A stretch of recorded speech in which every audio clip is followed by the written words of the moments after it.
तो राम राम, राधे श्याम, भक्ति भाव विद रेणु रस्तोगी चैनल में मैं आपका स्वागत करती हूं। तो जिनका आज जन्मदिन है उन सभी को हार्दिक शुभकामनाएं, और जिनकी मैरिज एनिवर्सरी है उन सभी को भी हार्दिक शुभकामनाएं। तो आशा करती हूं कि आप सब कुशल मंगल होंगे।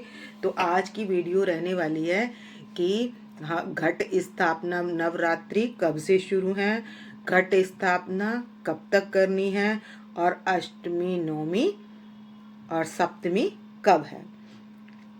तो भक्तों, 2025 में जो चैत्र नवरात्रों की शुरुआत है, तो उन जो प्रतिपदा है वो है 30 तारीख रविवार की, और जबकि क्या है 29 तारीख को प्रतिपदा आ रही है 4:33 तक, और रविवार को रहेगी 2:20 तक।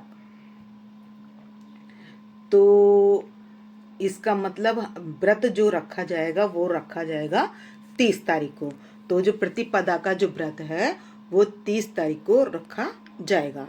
और चैत्र नवरात्रि से ही क्या होता है, हमारा जो संवत है वो शुरू होता है, और माता जो आ रही हैं वो आ रही हैं हाथी की सवारी पर। और एक इस बार नवरात्रा कम है। तो क्या नवरात्रा कम क्यों है, तो प्रतिपदा के बाद लग जाएगी दूज, तो 30 तारीख को दूज भी लग जाएगी, और वो सुबह को 31 तारीख की सुबह तक है। तो 31 तारीख की सुबह से तृतीया भी लग जाएगी। तो दूज और तीज एक साथ होने के कारण एक नवरात्रा कम है।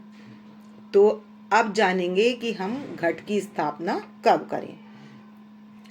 तो हमने कर लेनी है घट की स्थापना 30 तारीख को सुबह 6:15 से लेकर 10:22 तक। तो घट की स्थापना हमने कहाँ करनी है, तो जहाँ ये शेर का मुख होता है, यानी कि अपनी मैया के सीधे स्थान पर हमने घट की स्थापना करनी है। तो ये देख सकते हैं कि शेर का मुख किधर है, इधर है। तो इसके सीधे हाथ पर ये हुआ हमारी शेरा वाली मैया का सीधा हाथ। तो हमने क्या करा, रोली से तिलक लगाकर दो तो सतिया बना लिया, और 2 डंडे भी बना लिए हमने ये इस तरीके से, और इसमें जल डाल लिया है, और इसमें हमने थोड़ा सा गंगा जल भी डाल लिया। 1 का सिक्का और सुपारी और लौंग का जोड़ा और हल्दी की गांठ लेकर हमने इसमें कलश की कर लिए स्थापना। तो इस स्थापना का शुभ मुहूर्त, अभिजीत मुहूर्त और भी है। तो अभिजीत मुहूर्त है 12:09 से लेकर 12:50 तक। तो आप 12:05 से इस तरीके से लगा लीजिए, 12:50 तक ये है अभिजीत मुहूर्त। तो घट आप चाहें मिट्टी का भी ले सकते हैं, मिट्टी बहुत शुद्ध मानी जाती है, या आप तांबे का भी और पीतल का भी बर्तन ले सकते हैं। तो चाहे हम मिट्टी का ले लें, चाहे हम तांबे का ले लें, और इसके नीचे चावल से बना लेंगे अष्टदल कमल, और यहाँ पर हम कलावा बांध देंगे और अशोक के पत्ते लगाकर 5 या 7, और इस प्लेट को ढक देंगे। तो घट की स्थापना का ये मुहूर्त। अब आती है कि हम सप्तमी और अष्टमी कब करें। तो हम नारियल पर, जो कच्चा नारियल होता है उसे मैं लेकर उस पर रोली से तिलक लगाकर और कलावा लपेटकर और इसके ऊपर रख लेंगे, चुंदरी से बांधकर हम रख लेंगे। तो ये हो जाएगी घट की स्थापना। अभिजीत मुहूर्त मैं तुम्हें दोबारा बता देती हूँ, 12:05 से लेकर 12:50 तक। और यदि आप थोड़ा बहुत लेट भी हो जाते हैं तो 2 बजे तक मुहूर्त शुभ है और सहयोग भी अच्छा है। तो आप इस मुहूर्त में आप घट की स्थापना कर सकते हैं।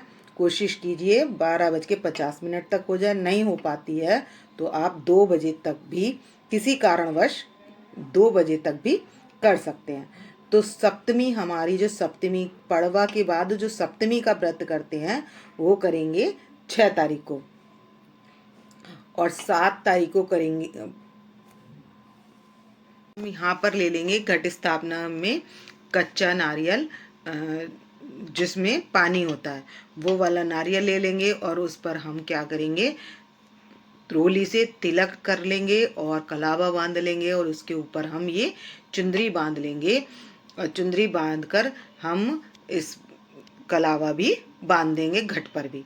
तो इस तरीके से हमारी हो जाएगी घट की स्थापना।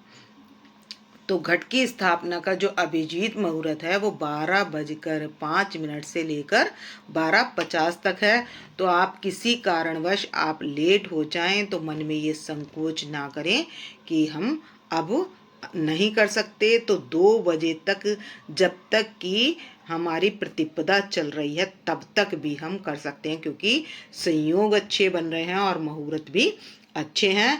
तो इस तरीके से हमने कर लेनी है घट की स्थापना। अब बात कर लेते हैं कि छठ, सप्तमी, अष्टमी और नवमी। तो 4 तारीख की सप्तमी और 5 तारीख की अष्टमी और 6 तारीख की है रामनवमी। तो जो अष्टमी वाले दिन कंचक बिठाते हैं तो वो 5 तारीख को बिठाएंगे और 4 तारीख को वो व्रत करेंगे और 5 तारीख को कंचक बिठाएंगे। और जो नवमी पूजते हैं वो अष्टमी के दिन व्रत करेंगे और नवमी, रामनवमी यानी कि 6 तारीख को वो कंचक कन्या पूजन करेंगे। तो ये है नवमी तक का कन्या पूजन का विवरण। तो माता रानी को फूलों का हार पहनाएं अष्टमी पर। और आप क्या करें, पान का पत्ता अपनी माता के पास, पान, लौंग और इलायची, इसका बीड़ा अपनी माता के पास भोग के लिए लगाएं। और यदि आप पहले ही रख देते हैं तो वो आप 8 दिन भी रख सकते हैं। और नवग्रहों की स्थापना इस तरीके से कर लें। और गुलाबी पुष्पों की या रेड पुष्पों की माला मिल जाए तो माता को वो माला पहनाएं।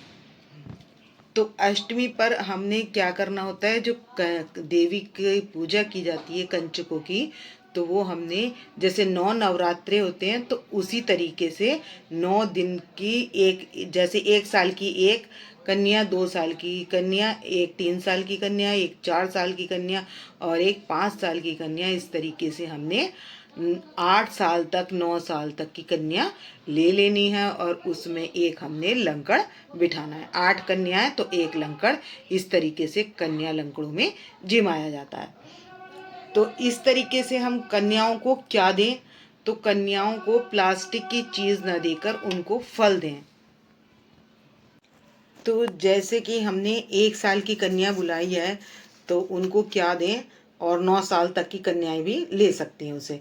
तो जैसे कि केला है तो ये 1 साल से लेकर 9 साल की कन्याएं आराम से खा सकती हैं। अंगूर हैं, ये रेशे वाले फल हैं, ये भी 1 साल से लेकर 9 साल तक की कन्याएं भोग लगा सकती हैं। और चीकू है तो ये भी 1 साल से लेकर 9 साल तक की कन्याएं भोग लगा सकती हैं। और ये है जूस, तो हम क्या दे सकते हैं, जूस दे सकते हैं। तो फल को दान करने से ना अच्छे फलों की प्राप्ति होती है, इसलिए हमें फल दान करने चाहिए। और क्या दे सकते हैं, अगर पेन दे सकते हैं और कॉपी दे सकते हैं, पेंसिल दे सकते हैं, रबड़ दे सकते हैं। ये क्या है, ये चीज़ें ऑप्शनल में हैं, उसके साथ हम दे सकते हैं। तो हम जब भी भोजन कराएंगे तो हलवा पूरी के साथ साथ कंचकों को क्या दे देंगे, ये चीज़ें भी दे देंगे। फल विशेष रूप से दान करें। प्लास्टिक के बर्तन, प्लास्टिक ना दें, क्योंकि प्लास्टिक जो है वो उत्तम नहीं मानी जाती। आप किसी दोने में भी दे रहे हैं वो भी सही है, और प्लास्टिक उत्तम नहीं मानी जाती। या तो स्टील का बर्तन दें या फिर दोने में दे दें।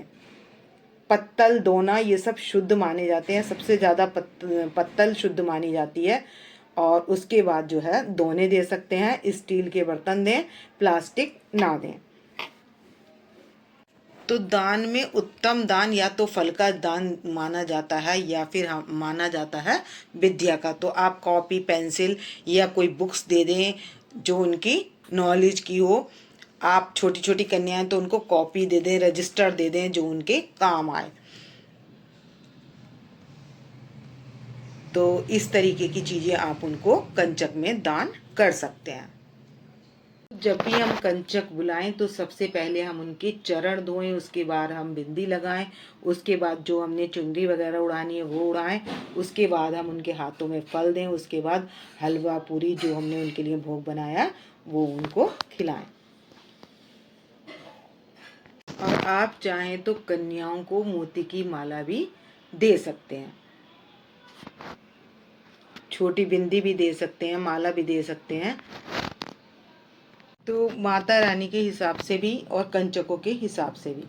तो ये ना बहुत छोटा साइज़ है, ये जो हमारी 1 साल की आएंगी कंचक तो उनको दे सकते हैं, और इसी साइज़ की इससे छोटी भी आती है। तो सबसे छोटा साइज़ ये है, ये देखिए इसमें सबसे छोटा साइज़ ये वाला है। तो इस साइज़ की तो हमारी आएंगी माता रानी की, देख सकते हैं ये साइज़ छोटा है ग्रीन वाला। तो इस तरीके की तो हम चूड़ी माता रानी की ले लेंगे। और इससे भी बड़ा साइज़ है ये वाला, तीनों साइज़ अलग अलग हैं, ये सारे साइज़ इसमें सभी साइज़ के हैं जो हम दे सकते हैं। रेड भी छोटा है और ये इस तरीके से है, ये आप देख सकते हैं ये सारे साइज़ छोटे हैं, और उससे बड़ा साइज़ है ये वाला। तो सभी साइज़ के हम जो हैं चूड़ियाँ ले सकते हैं। तो जो हमारी माता रानी के सही आएगी वो हम अपनी माता रानी को पहना देंगे, और जो कंचक को देने के लिए भी हम ये वाली चूड़ियाँ ले लेंगे। और जो बड़ी कंचक हों उनके लिए हम इस पिंक कलर की, मर्जेंटा कलर की, जैसी भी हमें लेनी हो, या रेड कलर की, ऐसी ले सकते हैं।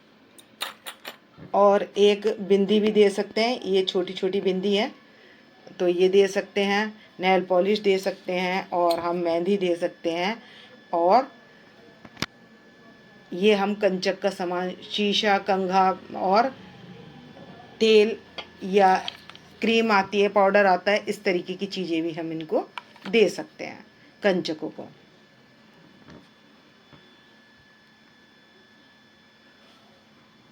तो आपकी को मेरी वीडियो पसंद आई तो लाइक कर देना, शेयर कर देना और कमेंट्स कर देना, जिससे सभी को ये जानकारी प्राप्त हो सके, और वो भी इस तरीके से दान कर सकते हैं। तो मिलते हैं नेक्स्ट वीडियो में। भक्तों राम राम, राधे श्याम।